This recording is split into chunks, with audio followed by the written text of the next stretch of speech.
Hey guys, it's Alex here from Workshop 12. Some of our customers have been asking for a quick little tutorial in terms of the software for the beautiful Maserati GranTurismo. So I recorded a quick little video that goes through some of the key features and a little walkthrough of the software and as well as the digital climate control. So have a look at it, let me know what you guys think, and if you would want me to go into further detail of a particular feature or anything else, feel free to drop some comments below and we'll be happy to help you.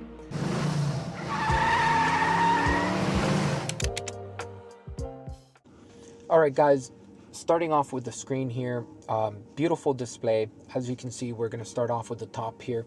You got your home button, you have your volume here so you can adjust the volume up or down. You have your multi-view button here so you'll be able to swipe between any app that is open. Your back button, here's a little floating icon to have your climate information on the screen. However, you're not going to need that as we have the digital climate control at the bottom. And yes, you can remove this little floating icon. We can get to that a little later. And then your Navi here, I've programmed it for Google Maps already. And this is basically your home page here. Your Bluetooth music would appear on here. Any downloaded music that you want can also be played on the music app. If we go to apps here, you'll see a bunch of apps. Not all of these are you're gonna need them. However, I'm gonna show you a few cool ones. Obviously for CarPlay, wireless CarPlay, or wireless Android Auto, you'll be using the CarLinkit 2.0 app. And then your file manager would be like your Windows file manager for like if you connect a USB where you would want to listen to your music or any of the videos that you have on there, you'll be able to view it on here. Or if you just simply want to have transfer files, you send yourself an email with a photo and you want to put it on a USB stick, there you have it, or vice versa. Then you have your settings here. Starting off with at the very top, Wi-Fi. This is where you can just change your Wi-Fi, your data usage, your SIM info. And then if you click on more, it's going to take you to the Android settings here for like hotspotting, airplane mode, whatnot. But if you guys ever want to just access your Wi-Fi, the easiest way is just from any screen, swipe down and then just press and hold on the Wi-Fi. And then you'll be able to just change to whatever you want. Then if we go to device here, you have your display. So here's like your brightness level. So do you want, what's the brightness level that you want for the daytime, and then what's the brightness level that you want for nighttime. That way it will just automatically adjust with your headlights turning on and off. Then you have here like, okay, yeah, wallpaper, and then you don't ever want this display to go black on you here. So then you have your GPS. So very cool. For this customer, we ended up installing the GPS and LTE antenna right on this trim, right at the back side of it. So the LTE is like right here and the GPS is a little bit on the further end there. I find it that, we are in a garage right now, and you can still see that we're getting pretty good reception, sort of. And then we have here any of the storage information, so letting you know how much you've used and what's left, etc. Then if we go to general here, general, just a few settings here. So for example, mirror view on reverse image, like none of these you're gonna want to touch realistically. Like mirror view on reverse image will be like whatever's on your left will be on your right, etc. Then your factory settings you're not going to touch, as if you don't know what it is, don't touch it, guys. We get many times customers tinkering with things that they're not sure what they are and then end up messing the unit up. Then we have here your location.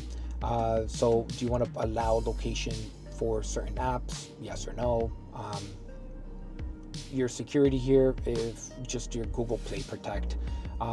Language and input, Google settings, and then resetting. And then under system here, you got your date and time. So you'll be able to change the date and time on here, obviously. And then you got, that's pretty much it on the settings here. One of the things that you'll notice is maybe when you first get the unit, every single time you touch something, it's super loud, annoying beep. So to turn that off, you're just going to go to general, or sorry, device, sound, and then you're going to want to turn this off, because then if not, it's going to be like, and that is extremely annoying. Now that we're here, actually under sound,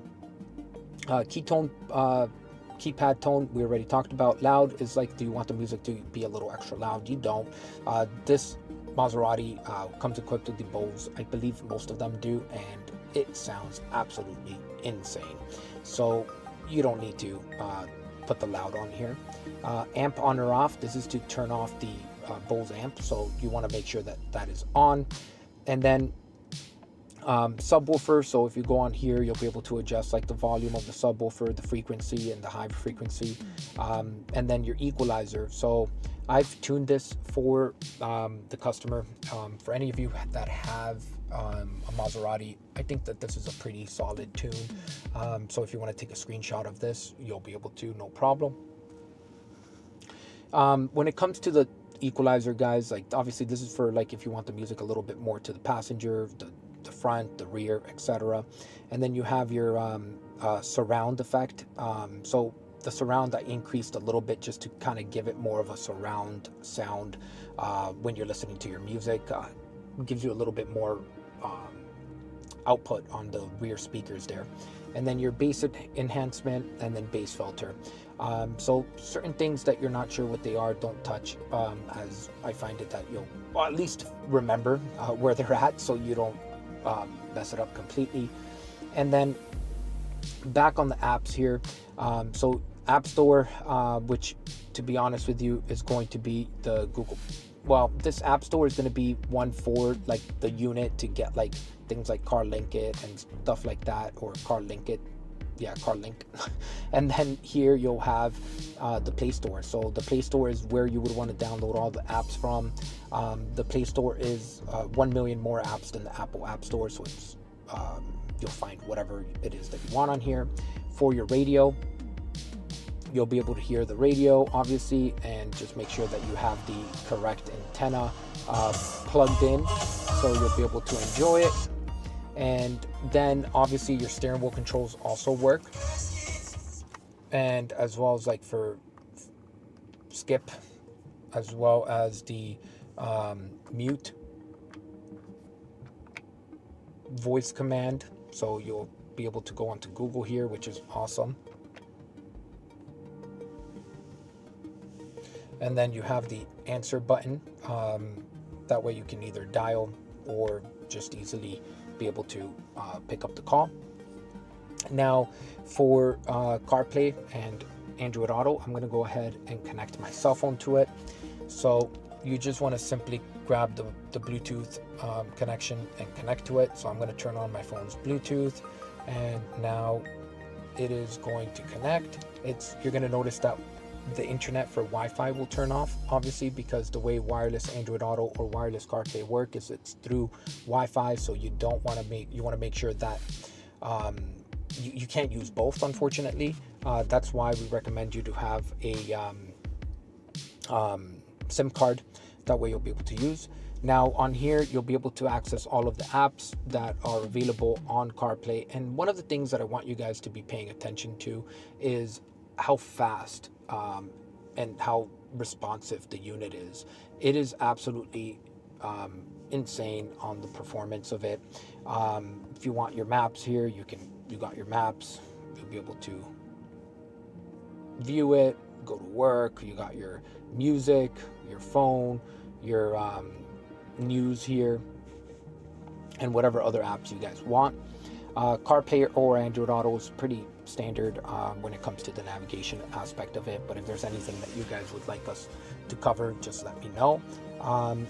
But yeah, there's pretty much, you have it there. Swipe down again just to get the home button there. Let's do a quick little software walkthrough on the beautiful Maserati GranTurismo digital climate control. Big question people have been asking is, Alex, can we change from Fahrenheit to Celsius? Yes, you can. Pretty easy. All you need to do is grab your finger and tap on the left degrees here for the driver, and press and hold it for 5 seconds until you see the screen flash.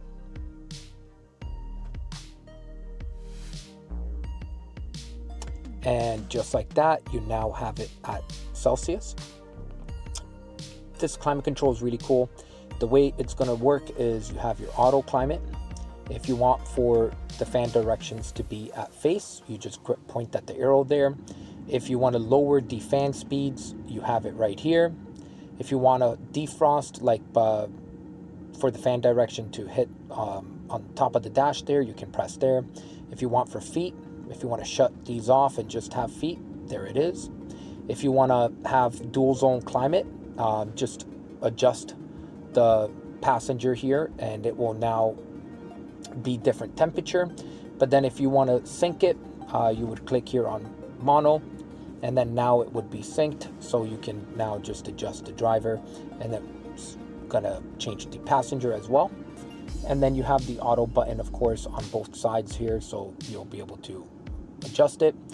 On the top part here, you'll be able to put your rear defrost, your front defrost, as well as your circulation, and then turn on and off your AC.